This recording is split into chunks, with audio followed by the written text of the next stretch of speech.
hadapan Sunan Gunung Jati, Nyi Roro Kidul mengatakan bukannya menolak permintaan tersebut, namun karena sebuah alasan bahwa bisa meminjamkan pusaka tersebut jika yang meminjamnya bersedia menikah dengannya.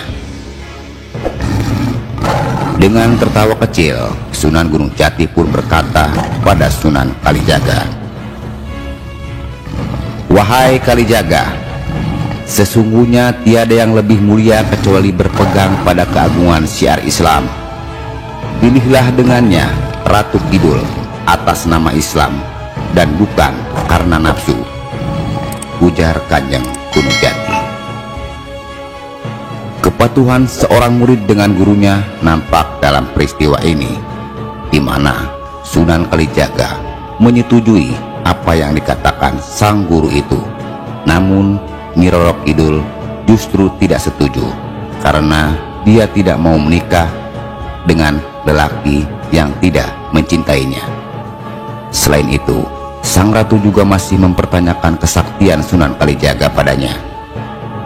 Nyi Roro Kidul pun mencoba menguji kesaktian Sunan Kalijaga dengan meminta Sunan Kalijaga untuk mencarikannya tasbih kecubung wulung yang didapat dari Laut Merah. Sunan Kalijaga menyanggupi persyaratan itu. Dengan bertapakur, bermeditasi, dan meminta petunjuk kepada Allah Subhanahu wa Ta'ala, Sunan Kalijaga didatangi 3 sosok bangsa lelembut bernama Sang Hyang Sontong, Sang Ratu, Sang Gabisa, dan Si Walikat.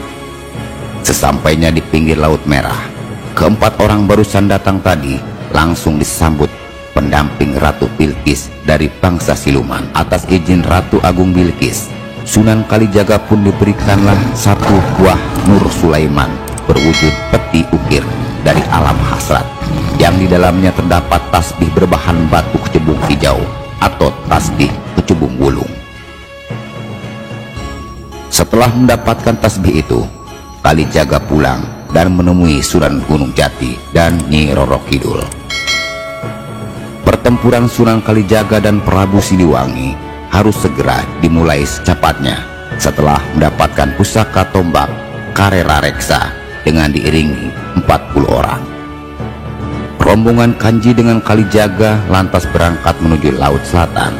Ternyata perjalanan mereka sudah lebih dulu diketahui oleh Kanjeng Nyi Roro Kidul yang dengan riangnya mempersiapkan segala hiasan dan pernak-pernik untuk menyambut kedatangan kekasihnya. Sunan Kalijaga akhirnya menikah dengan Ratu Kidul.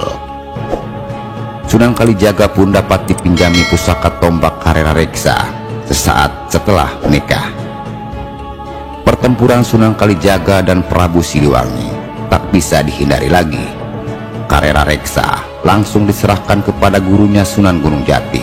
Lalu pusaka itu oleh sang guru ditambahkan satu tombak di atasnya, ditancapkan satu tombak, sehingga pusaka Reksa yang tadinya mempunyai 7 cabang dan 1 jalur runcing di samping menjadi 9 cabang.